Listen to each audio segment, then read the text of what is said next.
Author of the Kieran series, Arie Farnam, joins us today for a discussion on the topic of climate change.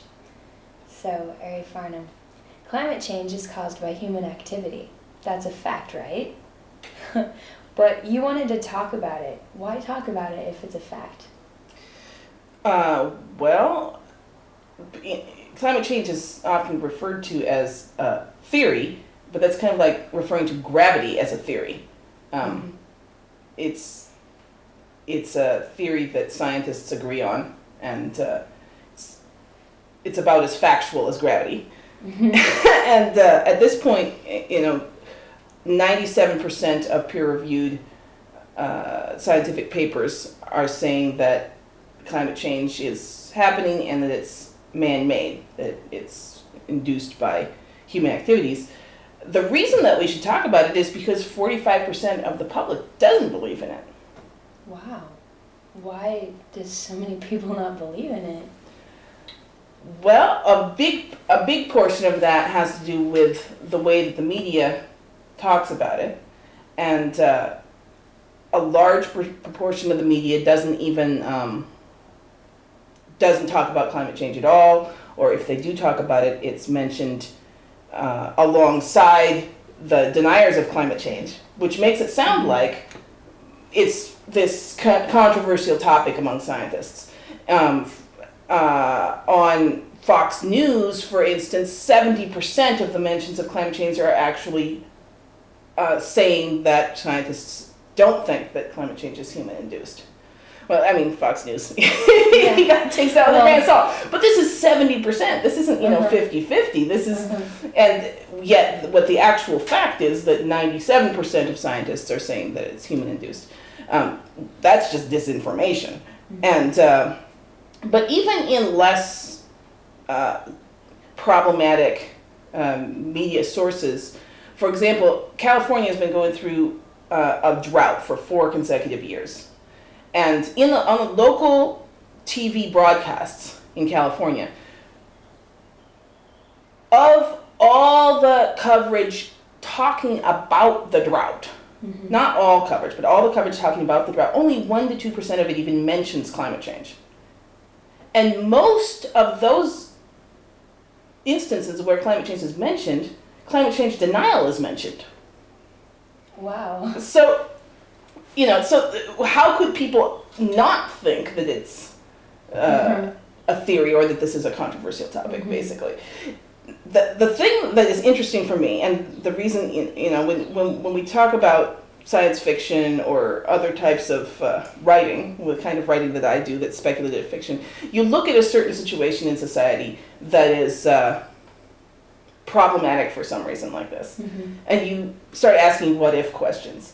And one of the things that's interesting about the discussion on climate change today is, okay, what would you call me if I told you there's a secret group of anonymous donors that have donated $100 million to 102 different organizations that are among the extreme right-wing think tanks and other media organizations that are their goal is to make people think that climate change isn't real or that it's a conspiracy theory and those kinds of things. If I told you that there's this secret group of billionaires doing this, what would you call me? I would say that sounds like a conspiracy theory. Yeah, I mean, it sounds like a conspiracy theory, but this is the fact. There's a fund called either the Donors Trust or the Donors Fund that accepts anonymous donations and keeps them anonymous, and they have press releases where they say very clearly we are keeping our we guarantee our donors anonymity and that kind of thing, and they support these organizations that are against the climate science that's out there and promoting this stuff in the media. So there are people out there donating money because they don't want people to know that climate change is a real problem. Well, it started with ExxonMobil and the Koch foundations, which are big oil interests, basically. But at this point, this donors trust makes those guys look like a bake sale. I mean, you see the graph, and it's several times more money coming from this secret group of millionaires and billionaires who have, for whatever reason, a great interest in suppressing the information about climate change. Now, why do they want to suppress information about climate change? Yeah, what could be their reason? When with the oil companies, it certainly seemed like they were worried that people would abandon the use of fossil fuels. That more research money would be put into renewable resources. We haven't put, a couple % of the amount of money into researching alternative sources of energy that we've put into nuclear and fossil fuels. People are always still saying, oh, it's not efficient enough, there's no way to make this work. Well, the fact is we haven't researched it nearly as much. Nobody has researched it nearly as much. And if it were researched, if all that stimulus was put in there from public funds, for example, or from corporate funds, then there would be a lot better chance that these sources would be developed. And people who are already in a certain industry don't want that industry to lose its position. And so the reason that this then becomes a big problem is that this affects policy. It's not, we're into freedom of speech, but yet this really affects policy. It's pressure both on the media and directly on policymakers, but also policymakers get that pressure from the public. When the public is confused about it, they're not being pressured to do very much about it. If people realized how serious the situation was across the board, there would be a lot more pressure for them to do it. Now, it's funny. I mean, it's almost humorous, but it's really I shouldn't laugh about it. But in Florida, I just had this headline that in Florida, they have so-called banned the term climate change and global warming. Well, what it actually means is that state officials, including from the Department of Environmental Quality, the State Department of it in Florida, are not allowed to use climate change, global warming, or even sustainability, which is interesting in itself, in official communications. Wow. So what can they call it? Well, they basically probably aren't supposed to talk about it in general. Oh, right. Not even as a theory, then? Apparently not. So this, and it's not the only state where this kind of thing is going on, but it's interesting that it's in Florida because Florida is one of the places that has the highest risk from climate change. I mean, it's supposedly the state with the highest risk from climate change in the United States. Because of the rising oceans? Because of the rising oceans and because it's further south. Places that are further south are going to end up supposedly with greater effects sooner from climate change or negative effects. And so this is, to me, this is a big problem. If you've got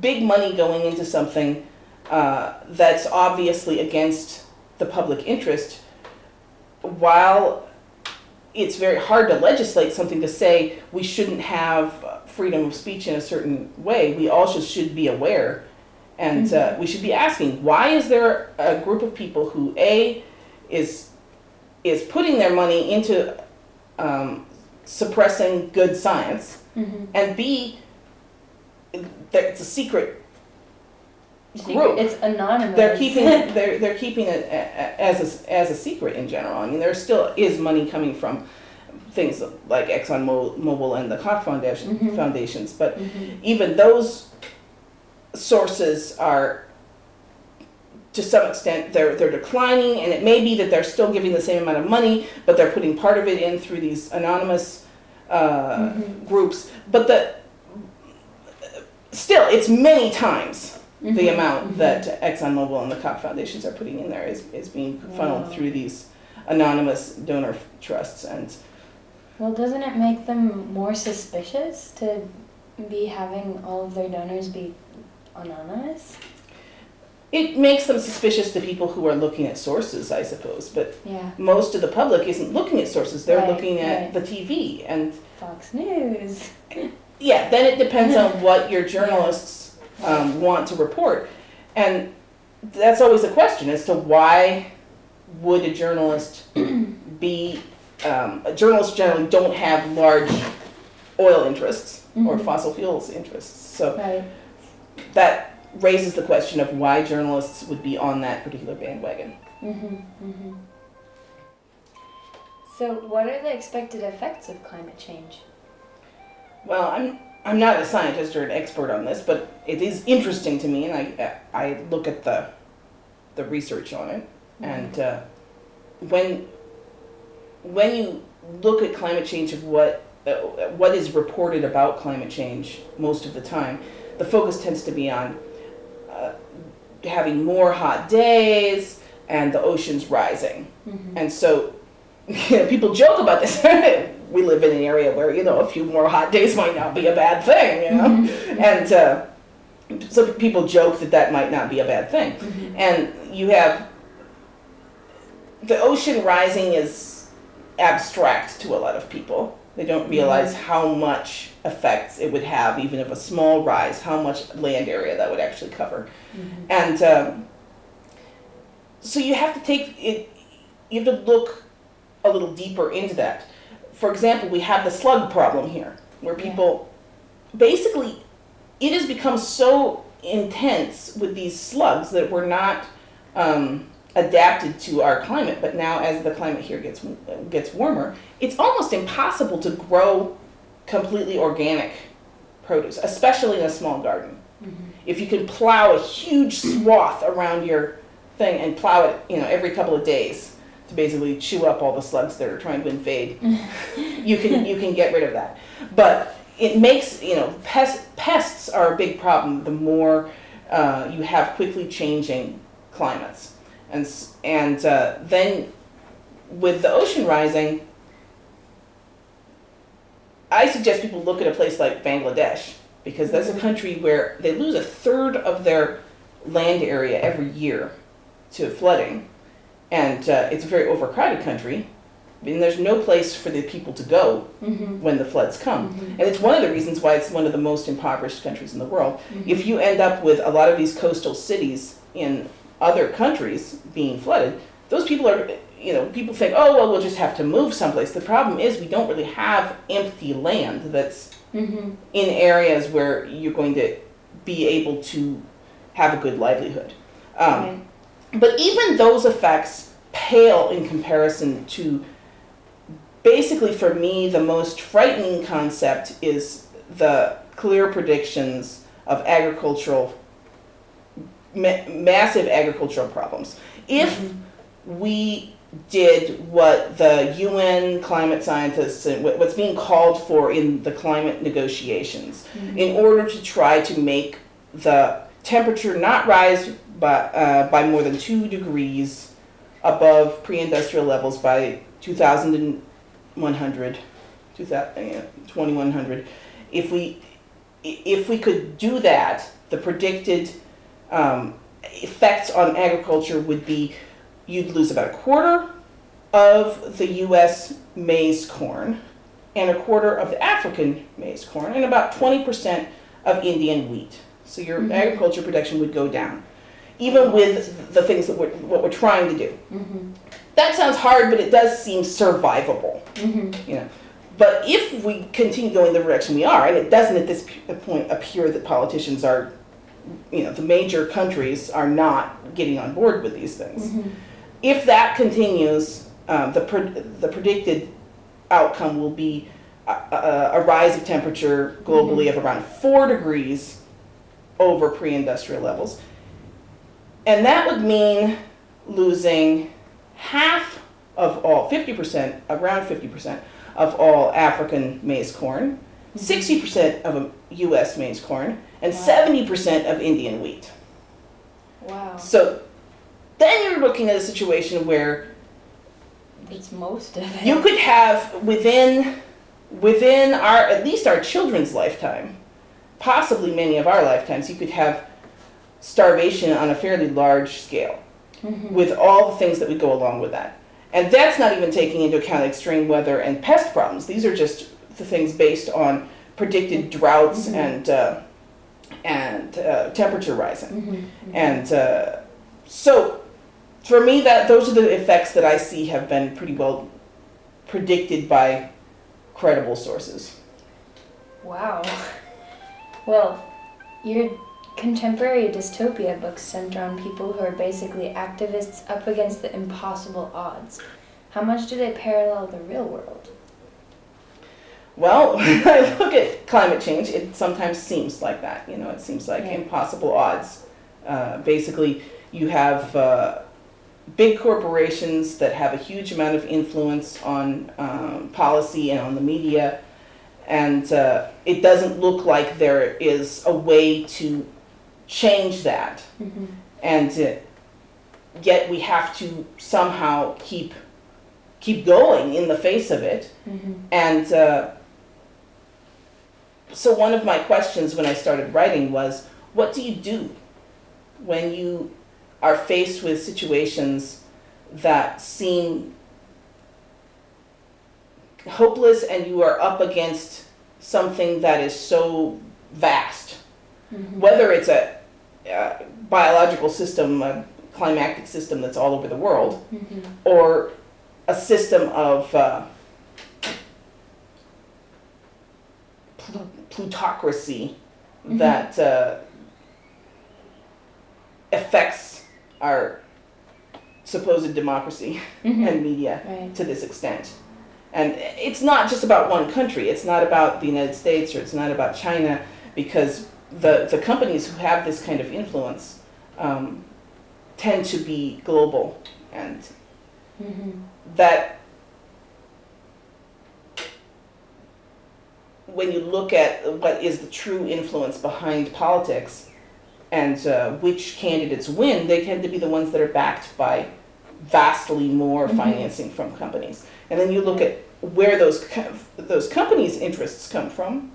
They often come from large financial institutions, and that we don't even usually know the names of as much. They aren't as popularized. And so this was one of the things that I was looking at when I was coming up with the concept of these books, was what kind of structure, how does the world actually work? And what if there was an explanation for this beyond just money? Wow, that's crazy.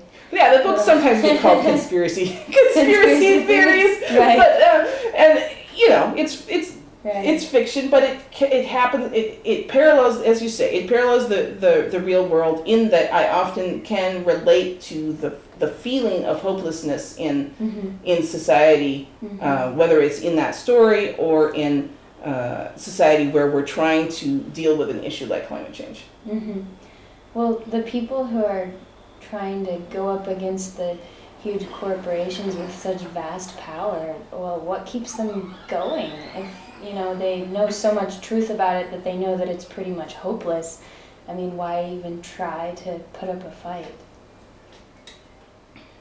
Well, that's one of the things I try to answer in the stories to some extent. That's one of those things that I think is paralleled in fiction to some degree. Why do you keep trying to deal with something like climate change? You do what you have to do, even though you know that you can't see the end result. You can't see any end result where you're going to necessarily be successful. But if you don't do that, how can you live your life? Well, many people do just live their life without paying attention to these things, or by not thinking about them because they're too scary, they're too difficult. And in the story, a lot of people do that too. A lot of people go on with their way of life and basically try to not make waves and stir things up because there's bad consequences for that. And so they know about the problem, they just not everybody in that world knows about the problem. But some people do, and they go on with their life. They often don't know the full extent of it, just as many people don't know the full extent of the problem of climate change in our world. And if you do know about it, okay, I know about it to some extent. I don't stop my life, though. I'm not going out. There are people who have stopped, and they've gone out into the middle of a public square and sat down and said, I will not move until the politicians do something about this. There have been people who have stopped everything and dropped everything and insisted that a problem like this, it's been climate change, it's been other problems, must be dealt with, or they will not go on with life as usual. Many of us, we do go on with life as far as we can, but you don't, in my view, you don't go on without thinking about it, and you don't go on in terms of life, a business as usual. You live because you have to live, but I do things every day that have to do with that. I'm conscious in many small moments of the things that I'm doing and the reasons that I'm doing that. And I'm criticized often by other parents for having a strict attitude towards things that they think, well, you should just not worry about so much. Why make sure your kids know about environmental things? Why make sure your kids, they can watch TV today. They won't watch it every day. Well, the truth is, if you say that, they will be watching it every day. And the more we're outside, the more we're dealing with the environment as kids, the more we will be aware of these things. And activism is arguably much more important than simply conserving fossil fuels, for instance. We do a lot of things that take a lot longer because I don't drive a car, and sometimes we choose not to drive a car. But we don't not own a car in our particular case, because if I did, I wouldn't have time to do the things that are activism related that arguably could have a bigger impact. If we, as individuals, say, okay, I'm just going to cycle everywhere, and I'm never going to take an airplane, and we may feel good about ourselves, but we're not necessarily going to have a great effect. And so there are a lot of people who are looking at this analytically and saying it's more important to be an activist and to be involved and openly doing something about it and being vocal than it is to make sure you wash out all your plastic bags. And cycle everywhere you can and that sort of thing. So how do you keep going? You keep going and you do what you can because it has some effect. And there were different people in the stories that I wrote, and it's a different problem in that world, but I do see it often as a similar sort of thing. When I get stuck when I'm writing that stuff, I think, okay, so what do you do in the real world when you're faced with a situation like this? And so there are lots of different characters in the story, and you can see how different characters deal with it in different ways. You have some of them who are very ruthless, who basically do want you to drop everything and not be attached to your family, and go out and at all cost, be focused on the cause, and then whatever has to be done. And then you have in book 4, the one that I've been working on most recently that you've seen, is that there's the character Caitlin, who one of her main things is, I'm doing what I can because it has some effect. And even though I know it's not going to solve everything, I've chosen one thing to do that I know will snowball to some extent. Because I'm working with young people who will, because of what I'm doing, some of them will be able to continue. Some of them will not even survive, but some of them will be able to continue. And I'm not actually even saying that I know which of these characters is correct. There's lots of different perspectives in there. I'm more experimenting and looking at the different ideas for how to live. I, for myself, know that I can't live without thinking about these things and being aware and bringing up my children in that way, and doing activism where and when I can, and supporting groups that can do more for whatever physical reason. Right. So. Right. So, who would be the equivalent of J Company in the real world? Well, J Company is partly the fantasy that we all want to have someone who really can take on the problems that, and really make a big difference. and really make a big difference. Vast. Yeah. So on the one hand, it's a fantasy construction to have someone who can do that. It's not unprecedented, however, that a small group of people can be well positioned and fortunate enough. I mean, they certainly are lucky in the story. There's all kinds of situations where they could have been wiped out, and or they could have been neutralized in our situation. You may not have people trying to kill you for being a climate change activist. At this point, well, depending. You never know. And, there certainly are people who have, on other very important types of political issues, who have brought out secret information about how our political system works, which is relevant to this because it's about how corporations have a big impact. And some of these people are fugitives, hiding in other countries because they've presented information to the public that should belong to the public, but there was some law against it, even though you can't show where they could possibly have done something that was unethical. And so in some ways, people like that, people who bring out information that the public would otherwise not know, have some similarities to that because they find ways of doing significant things. One of the things about J Company in the story is they don't try to do everything. They try to figure out what one thing you can really do that will have as much impact as you can. And the organization that on climate change that I generally feel does that, and I've been watching them ever since I was 13 years old, is Greenpeace.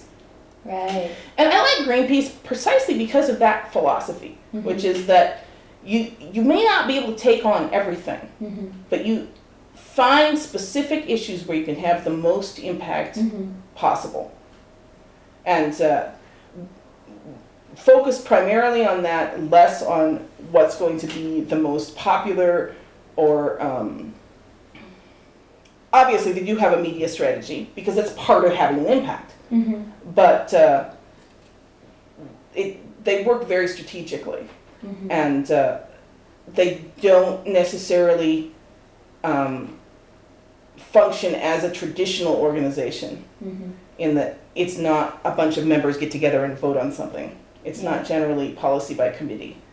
It tends to be much more strategically based. And so sometimes I joke that Greenpeace is like J Company. Well, good thing we have Greenpeace at least. I'm sure that there are other organizations. I don't need to necessarily pick this one out, but it's that kind of philosophy that I think we have to look at. And in the story, there are lots of different people trying to do things, and in some ways, it mirrors the situation with activists. There are people who are very strategic and who know enough to be able to make those decisions to have some specific impact. Then there are people out there just trying to be activists because we're so frustrated and we're afraid, and their effects tend to be a little bit haphazard. But when organizations and people who are really looking strategically at these things can organize it, they can be of great help when there's a big action to be done. Then there's people like me who basically are, as individuals, trying to do what little things that we can, and often not taking huge personal risks. I did once participate in a Greenpeace Greenpeace camp, but it was not about climate change. It was about blocking a radar base that was supposed to be constructed in the Czech Republic. And one of the scenes in the second book of the Kira and I series is kind of based on my experiences of running away from the Czech military police in order to get to the Greenpeace camp. Wow. That sounds like an adventure for sure. Well, it had to do with crossing a road. The Greenpeace camp was up on this hill, and we were crossing a road, and some of the people I was with ran across the road, and I got to the edge of the road, and this Jeep comes zooming down the road, and I ran around the trees and threw myself down on the ground, and then I look over my shoulder and I realized I ran around the trees too much, and I was almost back at the road, and there was this light screen of bushes between me and the road, and I could see the open window of this military Jeep, like less than 10 feet away from me. Wow. And I was like, okay, I just have to hold really still. And I held still and they left. And they didn't catch you, that's good. They didn't catch me. Because basically the situation was if they caught you on the way to this camp, they would haul you off. But if you got to the camp, because the camp was basically protecting Greenpeace volunteers who were up in the trees. And this is one of these strategies. And in this particular case, it worked. This is again because there were so many of them, so many people there. There were enough people that it would have been really hard from physically and problematic from a media perspective to haul the whole camp away. You had a country where 90% of the population did not want this foreign military base. Happened to be U.S., but they didn't want any foreign military base in their country, and they.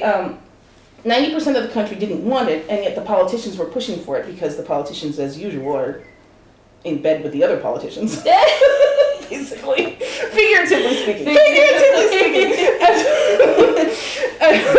So there had been people who were activists. I was part of the anti-military base movement for 2 years before then.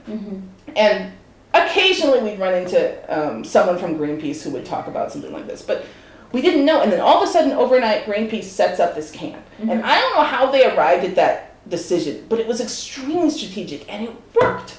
And it was a gamble. It was a gamble, because you never knew, but they started it in the middle of the summer, and it was able, because it would have been, from a media perspective, in a country where the vast majority of the population didn't want the base, and you're in Europe, you're not someplace out in, someplace where the international media is going to entirely ignore you.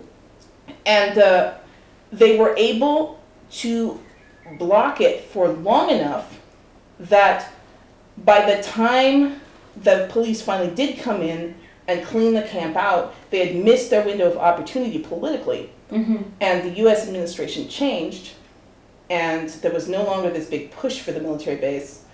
And so, to a large extent, Greenpeace came in at the exact right moment and did this action, and it had an actual effect. Wow.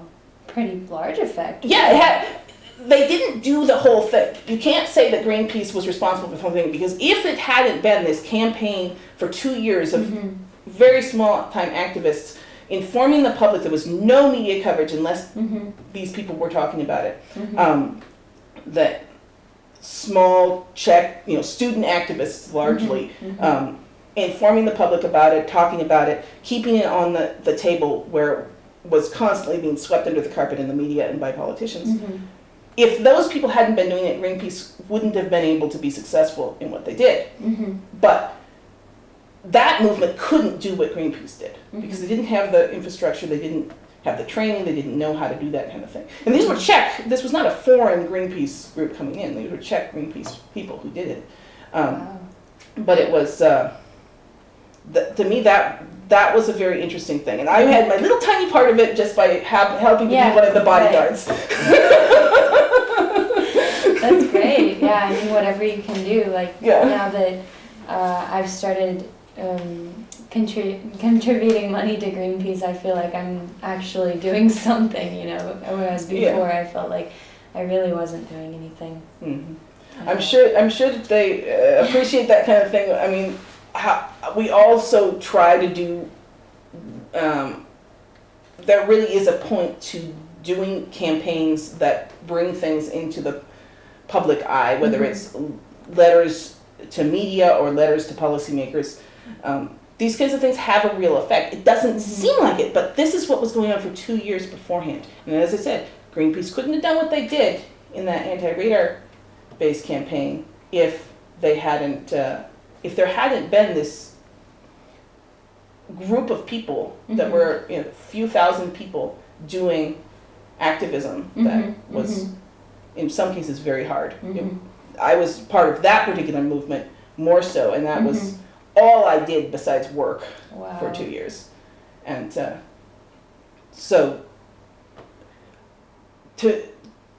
and again, if I had been cycling everywhere and washing every single plastic bag, I do actually wash a lot of plastic bags, but and I can't actually drive. But if I had been doing every step on the personal, how to conserve fossil fuels thing, I wouldn't be able to be an activist in that intensive of a situation. So there's a lot of people who are saying today we need to look primarily at the strategic things we can do as activists. Yeah. Especially when we're up against something like climate change. Right.